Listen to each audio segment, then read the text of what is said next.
operate in truth, right? Operate in truth. Tell the truth.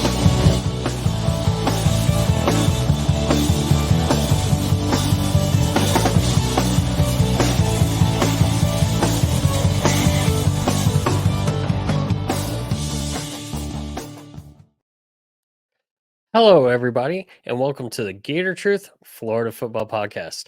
I'm Daniel, and on this episode, we are going to take a look at Gators Day at Busch Gardens, and I'm going to discuss my experience at the Gators Caravan in Orlando, featuring Billy Napier and Sean Kelly having a discussion back and forth. And it was really enlightening, I will say that. Well, before we get into it, I do want to give a shout out to my friends at Alvarez Lawn Company. It is the summer, it is hot. You don't really want to be doing yard work. Maybe you have a yard project you want done. Well, I've got the perfect company for you if you live in the Central Florida area, and that's my friends at Alvarez Lawn Company. You can give them a call or text for a free quote at 407-490-2617. Once again, you can give them a text or call for a free quote at 407-490-2617. You can also reach out to them at alvarezlawncompany@gmail.com. Alvarez Lawn Company, building plans that work for you. So a few weeks ago, they did have at Busch Gardens Tampa, aka BGT, a Florida Gators Day. It is the second of its kind. It's the first time I've been able to attend. And I've got to say, it was a really great day throughout the day. Lots of orange and blue everywhere. I would say at least a quarter of the attendance, if not more, was all Gator fans, and a lot of fans just go Gators everywhere. You had workers that are Gator fans, go Gators. It was a really cool experience. Possibly and probably in my mind, the highlight of the whole deal was a Q&A. I mean, you had Micah from basketball, you had Michaela and Olivia from swimming and diving, and you had Avery from soccer, which they gave us insights into what it was like for a student athlete at the University of Florida, and it was brought to us by Florida Victorious. One thing I can say about that before getting into a few of the fun little details is that it was a good atmosphere where they did take tons of fan questions from fans of all ages. And the one downside I will say, they didn't advertise the location as well as they could have, but it was still a pretty good crowd. I look forward to what it's going to be like in the future. With that said, lots of great questions. I mean, there are questions like, what are some of your favorite Gators of the past? And of course, these guys talking a lot of greatness about Tim Tebow. The girls from swimming talked about Caleb Dressel and how he still shows up at swimming practice sometimes and gives a good example for who people should be. And that's one thing that I thought was really cool to learn about, was that former all-stars for the Gators like Dressel still come out for swimming and help out there. It was good to see Micah, who went down in the SEC title game for basketball. He was walking, did not have a boot on, was not using crutches. So it was interesting to see. All four were nice. Pictures were taken afterwards. Albert and Alberta came out. That's why I thought this was a fun photo that I took of Albert just walking through the background right at the beginning of the Q&A. Again, questions about how Florida Victorious has impacted them, and they've said it's definitely helped them through their ways of school. They've also enjoyed having an athletic facility where they can get meals, and it focuses just on student athletes. And of course, we are talking about that complex that is usually just referred to as the football complex. You also, had fun questions like, what is your favorite ride, at Busch Gardens so far? And I think the best answer, and possibly my favorite answer of the day, was Micah answered with, well, I'm injured, I can't ride rides. And I felt for them because I knew they're getting led around and skipping all the lines, but it was just funny. He was the first one to answer this question. So next time they do a Gator Day at Busch Gardens, if you're able to attend, I encourage you to do so. I can't tell you if it'll be the same panel who again talked about their lives as student athletes, what it was like as a typical day, to just fun things like sports they follow other than their current sport. Whether it was Micah saying he follows women's soccer, or some of the others saying they follow football, and one saying they follow men's basketball outside of their sport. But definitely a good time. Definitely check it out next time they have a Gators Day at Busch Gardens. My understanding is they are planning to do that again, and it's a good way to help out Florida and say, hey, if Florida's going to do this, we're going to bring fans to Busch Gardens, create that mutual relationship. And maybe that also helps out with some NIL money. As we know, theme parks are big in Florida, and anything we can do to possibly get an edge or, bring in stuff for these student athletes would be great. But it was a good time there. With that said, I do want to shout out Florida Victorious. For those that don't know, Florida Victorious is Florida's main name and image and likeness partner. They have done all sorts of things for our student athletes. As I just discussed, we have student athletes involved in all of our sports. For the Busch Gardens Day, it was, that panel had swimming and diving. It had um, soccer, it had men's basketball, just from all over the place. And what Florida Victorious is, you can go to the website at floridavictorious.com. You can sign up for $15 a month. What it is through that you help support Florida's name, image, and likeness initiatives. And there are things, as we talk about the Gators Caravan, that I'll tell you about some of the things they do that relates to football. But before we do, other things that they have done in the past, not just this Busch Gardens Q&A or other events, but they also had the spring practice or spring game before the game. They had the men's basketball team and other teams show up to their tent for autograph signings and taking photos.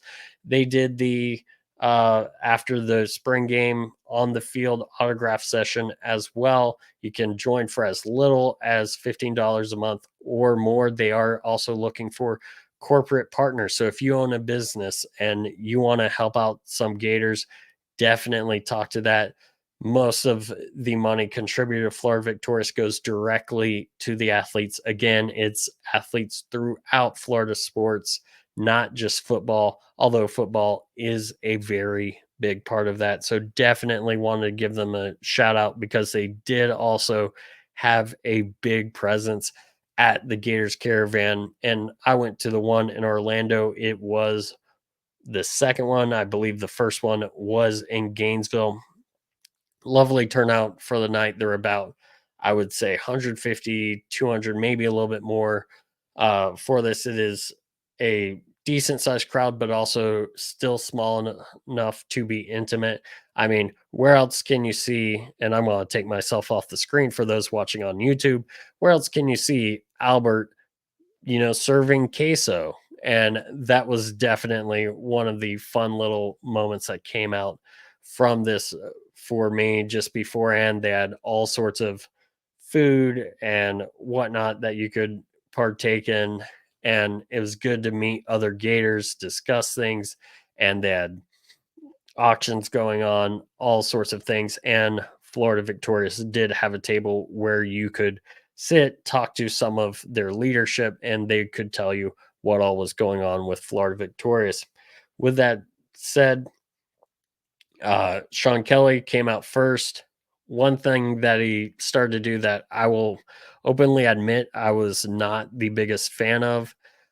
Maybe I'll be more of a fan of it later. But he really got into there's all sorts of nations, Raider Nation and this nation and we call ourselves Gator Nation, how about we call ourselves the congregation? Because a group of alligators, that's what it's called. It's a congregation, kind of like a flock of birds. Gator Nation, that's just something that's been around forever. Gator Nation is everywhere. I'm not a big fan of the pitch change, but it was there. Maybe you love it. Um, Feel free to sound off in the comments, shoot me a message or tag me a message on X, however you would like. I'm curious of what you'd feel if we stopped using Gator Nation and started using Congregation. With that said, after he did that and had a fun moment with kid, he brought out and for what that was picking out a word which we won't go into because I don't want to give too much away for these caravans because they ask you not to record. But I do think it's cool to let you know what was experienced there. So if you are in one of the remaining destinations, you can go see it. Um, but with that said, I do think some of these things are worth telling you about it. So Billy Napier comes out and they start with the usual Q&A. We just finished spring. How's it going? Going through that. One thing I will say that Billy Napier said that I really liked was when asked about, how do you feel about the team? He talked about, wanting a veteran team and thinking that we're about there to where you'd want with a veteran team. He did confirm things like, he wants to build through high school rather than the portal, which is something most people paying attention did know. He also gave about how many he wants to sign a year, which is a little bit higher than we have so far, but at least there is that. He did affirm that one of the goals for Florida is to be a contender for championships each and every year.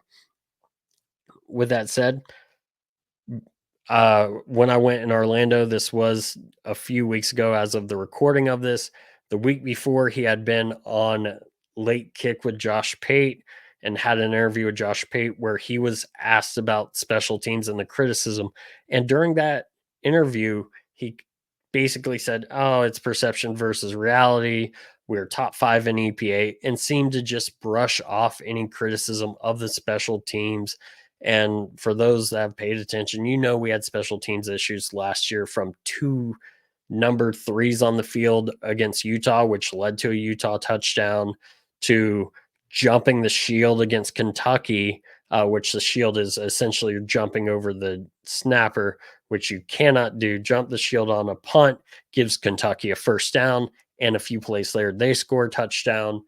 And of course, rushing the players on the field and getting a penalty for that potential game winning field goal against Arkansas, which did not happen because of these special team issues. And so when you see us missing a field goal, giving out touchdowns because of these issues, for it to just be brushed under the rug, there was ire in Gator Nation. I can't say I don't blame people who were upset about that. But I do think that when it was brought up in the Gators Caravan, this is one of the things I do want to share that he said was he did admit that those issues are unacceptable. And a quote of his is that the criticism is well deserved.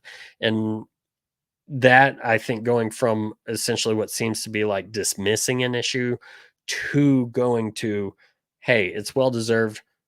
I do think it's unacceptable. I recognize it. We're going to get it fixed. I do think that's something that is good to see out of Billy Napier. And that is something that hopefully we continue to get from him.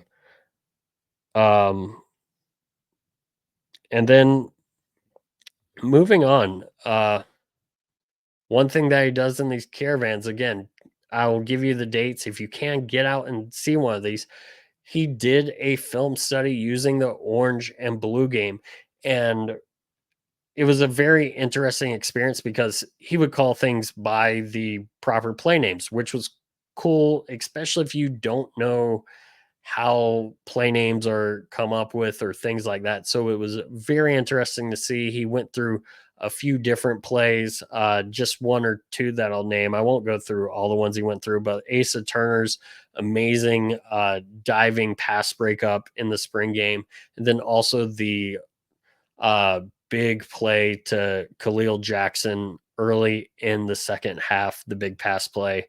And I will say, as far as that play, he almost tracked, I don't want to say word for word, but as far as his breakdown, it was very similar to the breakdown that Gator Nation football podcast gave in their orange and blue game breakdown. The one thing that he didn't mention that was mentioned by them, though, is that there was a home run shot on the other side of Khalil Jackson.